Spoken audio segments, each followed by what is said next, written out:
Baik, bismillahirrahmanirrahim. Assalamualaikum warahmatullahi wabarakatuh. Pada pertemuan kali ini kita akan membahas tentang strategi planning, yaitu perencanaan strategis. Dalam perencanaan strategis ini kita akan membahas arti, konsep, dan prosesnya. Jadi, pengertian perencanaan strategis.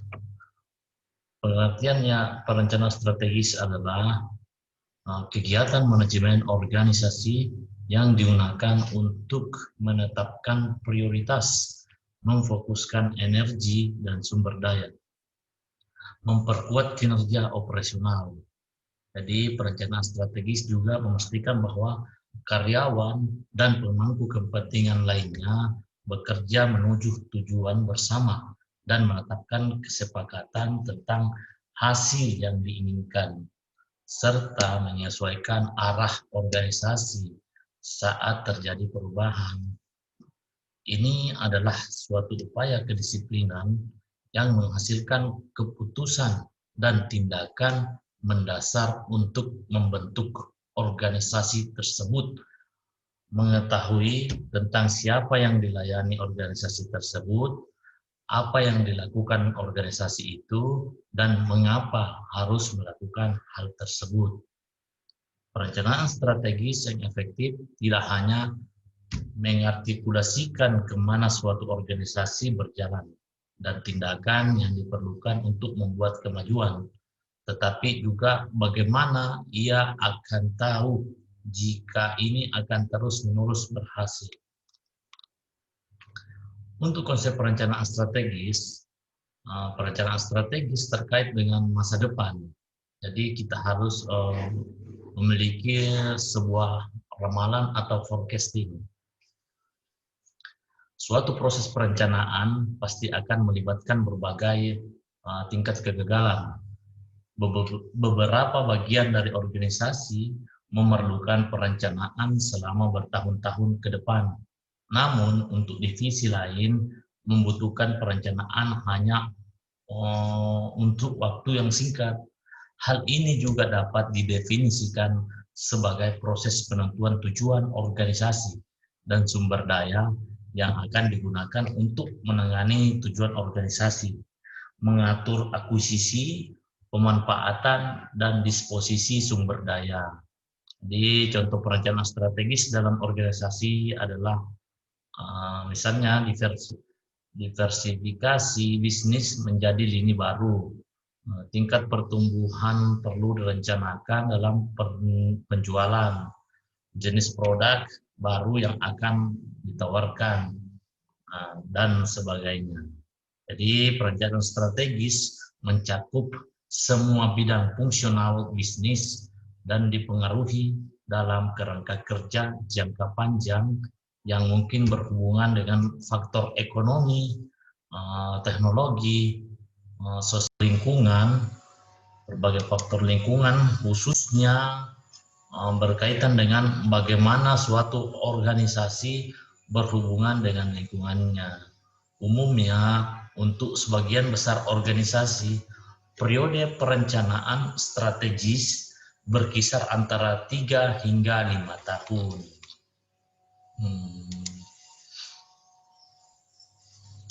Jadi kita masuk pada materi selanjutnya, yaitu proses perencanaan strategis.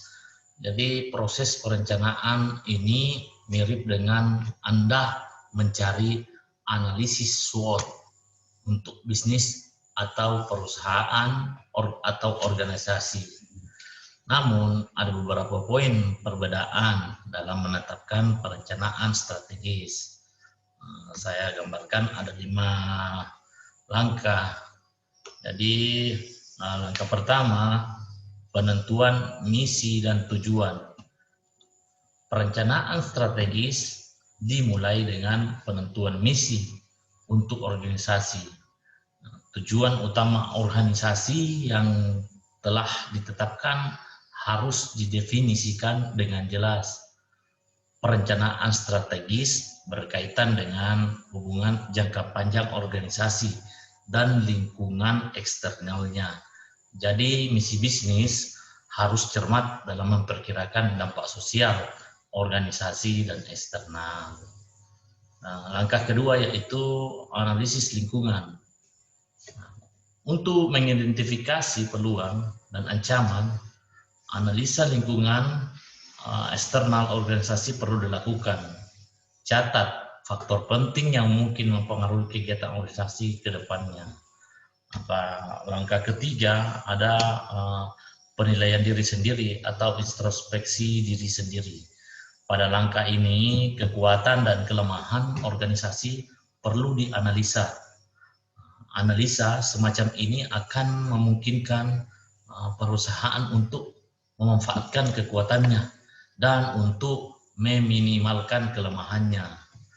Perusahaan dapat memanfaatkan peluang eksternal dengan berkonsentrasi pada kapasitas internalnya, dengan menyesuaikan kekuatannya dengan peluang yang perusahaan dapat menghadapi persaingan dan mencapai pertumbuhannya.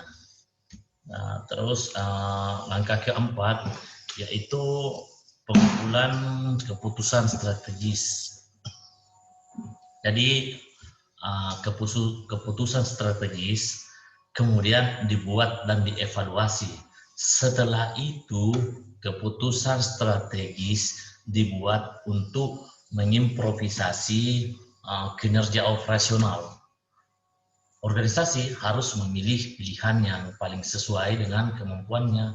Misalnya, untuk berkembang, suatu perusahaan harus masuk ke segmen pasar baru atau menjual produk baru, namun tetap di pasar yang sudah ada. Pilihan strategis tergantung pada lingkungan eksternal, persepsi manajerial, sikap manajer terhadap risiko, strategi masa lalu, dan kekuatan manajerial juga efisiensi. Yang kelima itu langkah implementasi dan pengendalian strategis. Jadi setelah strategis ditentukan, strategi itu harus diterjemahkan ke dalam rencana operasional. Program dan anggaran dikembangkan untuk setiap fungsi. Rencana operasional jangka pendek disiapkan untuk menggunakan sumber daya secara efisien. Kontrol harus dikembangkan untuk mengevaluasi kinerja sebagai strategi yang mulai digunakan. Jika terdapat hasil aktual berada di bawah ekspektasi, strategis harus ditinjau atau dikaji ulang. Hal ini dan disesuaikan dengan perubahan di lingkungan eksternal. Jadi sebagai salah satu perencanaan strategis, penting juga dalam organisasi memiliki sistem pencatatan keuangan atau akuntansi yang baik. Bisa dipastikan jika alur pencatatan keuangan dalam suatu organisasi tidak baik, maka organisasi atau bisnis tersebut tidak akan bertahan lama. Anda bisa mencoba beberapa memanfaatkan teknologi software akuntansi atau teknologi lain yang andal dan terpercaya.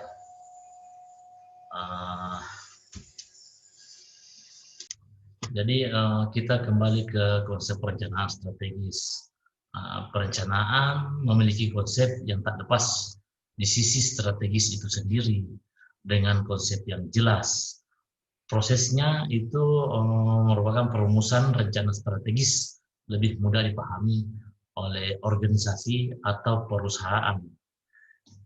Adapun konsep-konsep strategis yang dimaksud itu adalah pertama visi, misi, tujuan, dan sasaran.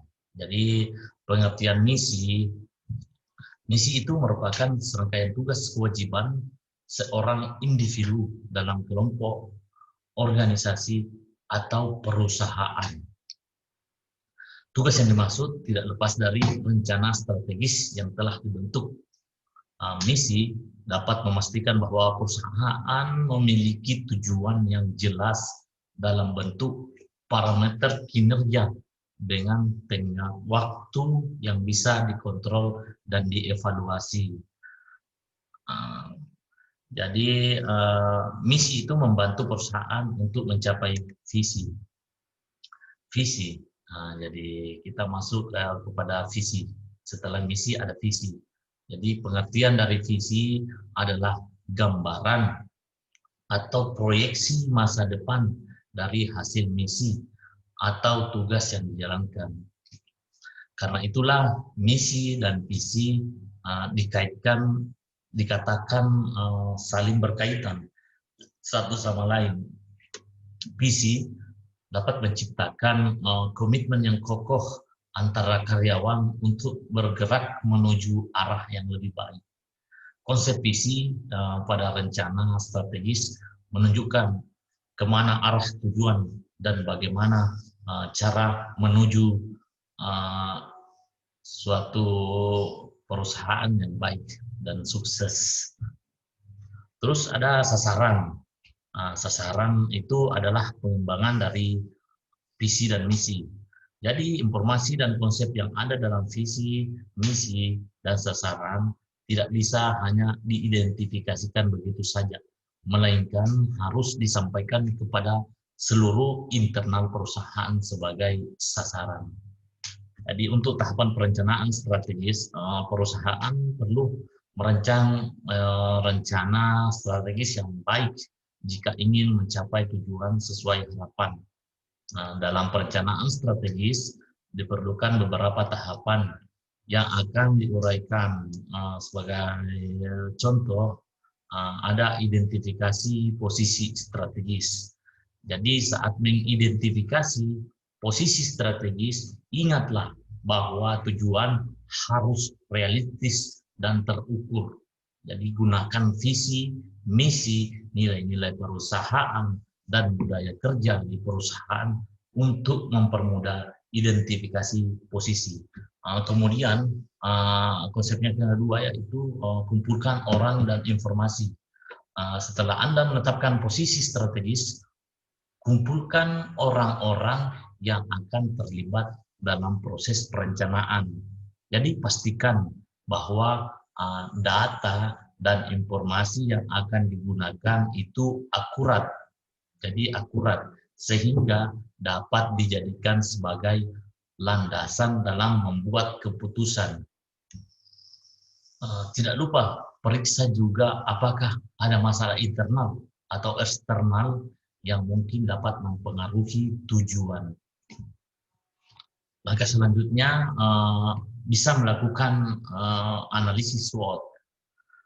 Jadi analisis SWOT itu sering digunakan untuk mengidentifikasi kekuatan dan kelemahan bisnis, serta mengidentifikasi peluang dan ancaman yang mungkin akan muncul.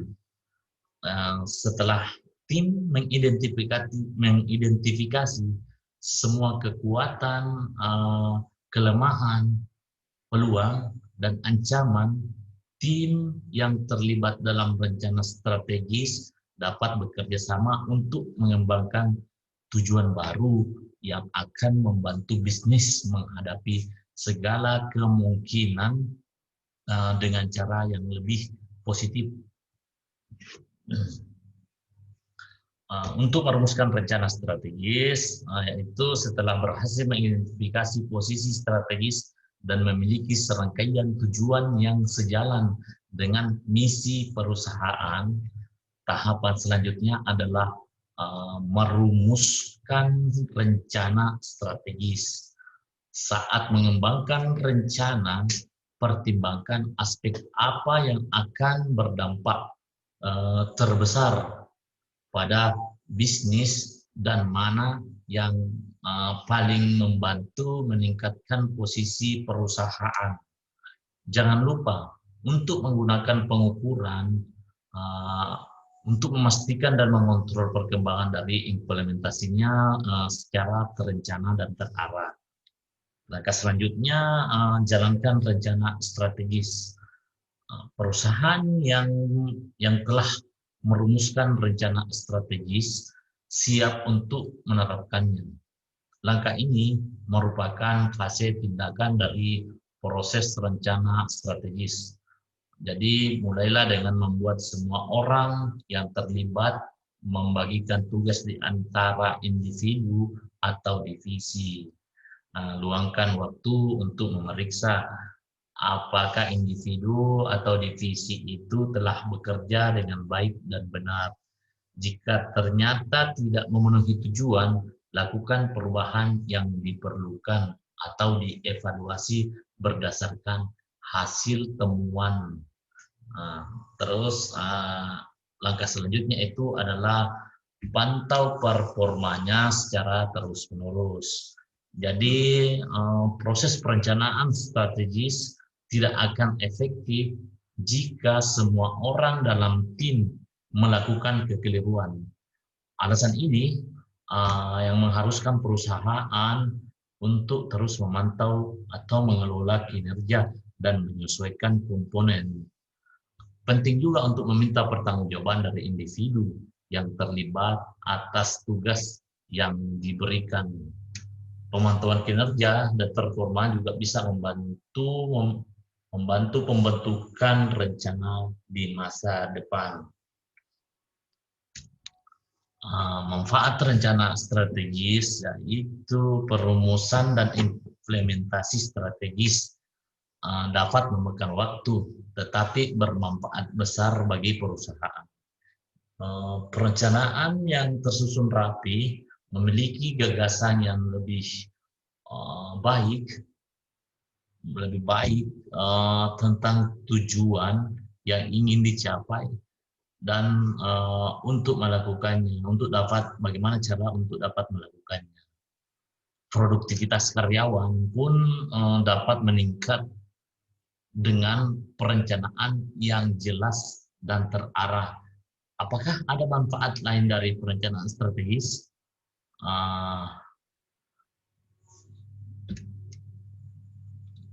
Saya jelaskan sedikit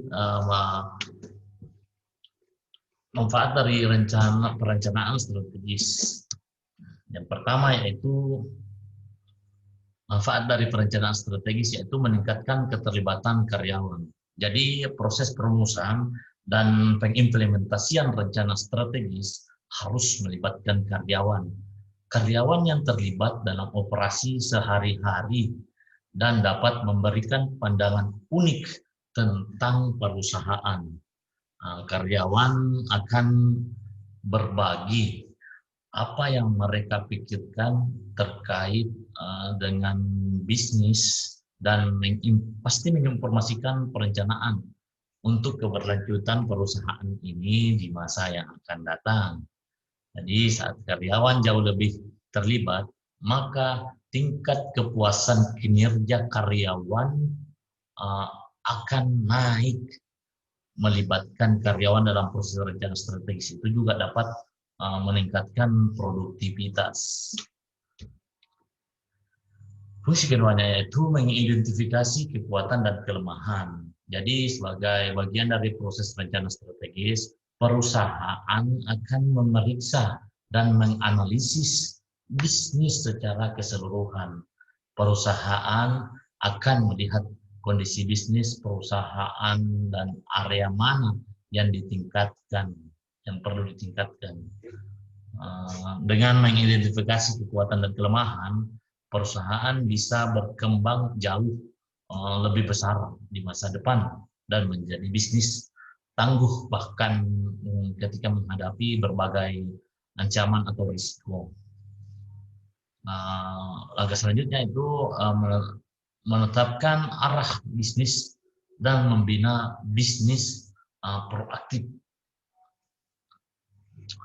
Pada akhir proses perencanaan strategis, perusahaan harus memiliki arah yang jelas di mana bisnis akan berjalan di masa depan. Diskusi mengenai perencanaan itu sendiri membantu menempatkan bisnis pada posisi membantu menangkan bisnis pada posisi terbaik untuk sukses di masa yang akan datang atau di masa depan. Jadi rencana strategis membuat perusahaan mencari tahu bagaimana cara berkembangnya bisnis selama beberapa tahun ke depan dan bagaimana mengatasi peluang dan tantangan bisnis yang terarah dan proaktif pun akan tercipta.